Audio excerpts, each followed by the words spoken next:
एक आदमी बेहद बीमार था जिसे डॉक्टर ने भी जवाब दे दिया था। इसकी बीवी बहुत परेशान और फिक्रमंद रहती थी। वो खुदा से दुआ करती कि ऐ अल्लाह मेरी जान ले ले और मेरे शोहर की जान को बख्श दे। अभी औरत ये दुआ मांग ही रही थी कि किचन में बिल्ली ने दूध में मुंह डाला जिससे बर्तन गिर पड़ा।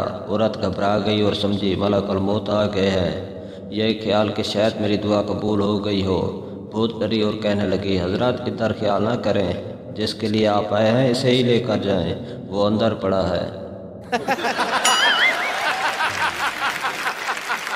अस्सलाम वालेकुम दोस्तों, फ़नी लतीफ़ में खुश आमदीद। आज मैं आपके लिए बहुत मज़े के लतीफ़े लेकर आया हूँ। चलो तो वीडियो को शुरू करते हैं। बीवी पूरे 15 मिनट तक अपने खामोश शोहर पर गरजने के बाद बोली, मैं लड़ाई ख़त्म करने जा रही हूँ, मगर तुम्हारी इस गूंगी बदमाशी की वजह से घर जहन्नम बना जा रहा है। इमाम मस्जिद ने ऐलान किया कि जिस शख्स की बीवी अपने शोहर को फजर की नमाज के लिए नहीं जगाती वो बंदा दूसरी शादी कर ले कि खराजात मस्जिद की इंतज़ामिया बर्दाश्त करेगी। अगली सुबह फजर के वक्त मस्जिद में जुम्मा से भी बड़ा इज्तिमा था। कामत बेगम, माफ़ करना, मैं तुम्हारे लिए वो बंदा नहीं ला सका जिसका तुमसे वादा किया था। बीवी ने कहा, अरे कोई बात नहीं, आप तो आ गए हो ना।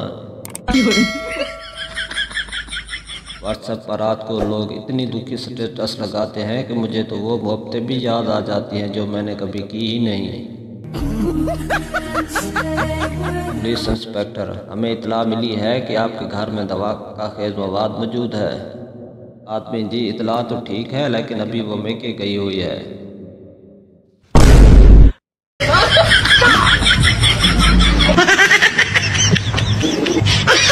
और अगर तुम लोग नए हो तो सब्सक्राइब करो, वो जो लाल वाला बटन है उस पर फूट फेंक के मारो या फिर मोमबत्ती, मुझे नहीं पता, बस क्लिक हो जाना चाहिए।